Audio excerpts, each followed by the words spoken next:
ನಾವು ಒಂದು ಮಿತ್ರ ಪಕ್ಷವಾಗಿ ಭಾರತೀಯ ಜನತಾ ಪಾರ್ಟಿ ಇರ್ಬೋದು, ಜನತಾದಳ ಪಕ್ಷ ಇರ್ಬೋದು, ನಾವು ಅನೇಕ ಸಂದರ್ಭದಲ್ಲಿ ಹೇಳಿದ್ದೇವೆ, ಸದನದ ಒಳಗಡೆ ಸದನದ ಹೊರಗಡೆ ರಾಜ್ಯ ಸರ್ಕಾರ ಎಡುವುದಂಥ ಸಂದರ್ಭದಲ್ಲಿ ಅವ್ರನ್ನ ಎಚ್ಚರಿಸ್ತಕ್ಕಂಥ ಒಂದು ಕೆಲಸವನ್ನು ಮಾಡ್ತಕ್ಕಂಥದ್ದು ನಮ್ಮ ಜವಾಬ್ದಾರಿ ಇದೆ, ನಮ್ಮ ಕರ್ತವ್ಯ ಇದೆ.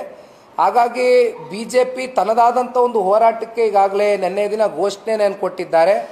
ಅದೇ ರೀತಿ ಜನತಾದಳ ಪಕ್ಷ ಕೂಡ ಬೆಲೆ ಏರಿಕೆ ವಿಚಾರಕ್ಕೆ ಸಂಬಂಧಪಟ್ಟಂತೆ ನಾನು ಈಗ ತಾನೇ ಹೇಳ್ದಂಗೆ ಅತಿ ಶೀಘ್ರದಲ್ಲೇ ಪ್ರೆಸ್ ಮೀಟನ್ನು ಕರೆದು ನಮ್ಮ ಹೋರಾಟ ಯಾವ ರೀತಿ ಇರುತ್ತೆ ಜನಗಳ ಪರವಾಗಿ ಅಂತಕ್ಕಂಥದ್ದನ್ನು ಸ್ಪಷ್ಟಪಡಿಸ್ತೇನೆ. ಶಾಸಕರೇ, ಅವರ ಮಂತ್ರಿಗಳೇ, ರಾಜ್ಯದ ಮುಖ್ಯಮಂತ್ರಿಗಳನ್ನ, ಕ್ಯಾಬಿನೆಟ್ನ ಭಾಳ ಪ್ರಭಾವಿ ಮಂತ್ರಿಗಳೇ ಅವರೇ ನಿಂತು ಸದನದ ಒಳಗಡೆ ಹನಿ ಟ್ರ್ಯಾಪ್ ವಿಚಾರವಾಗಿ ಪ್ರಸ್ತಾವನೆ ಮಾಡಿದರು.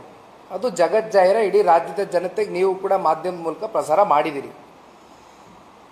ತದನಂತರ ಅವರ ಸುಪುತ್ರರು ಇತ್ತೀಚೆಗೆ ಬಂದು ಅವರು ಕೊಟ್ಟಂಥ ಹೇಳಿಕೆಗೂ ಇವೆಲ್ಲವನ್ನು ಗಮನಿಸಿದಾಗ ಇದೆಲ್ಲವನ್ನು ಕೂಡ ಇವತ್ತು ರಾಜ್ಯದ ಜನತೆ ಮುಂದೆ ನಾನು ಇಡ್ಲಿಕ್ಕೆ ಬಯಸ್ತೇನೆ.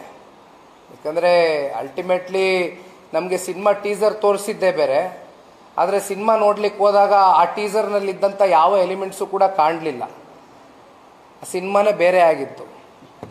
ಹಾಗಾಗಿ ನಮಗೆ ಗೊತ್ತಿಲ್ಲ, ಸ್ವಪಕ್ಷೀಯರು ಅವರೇ ಕೊಟ್ಟರು ಹೇಳಿಕೆ. It is left on them.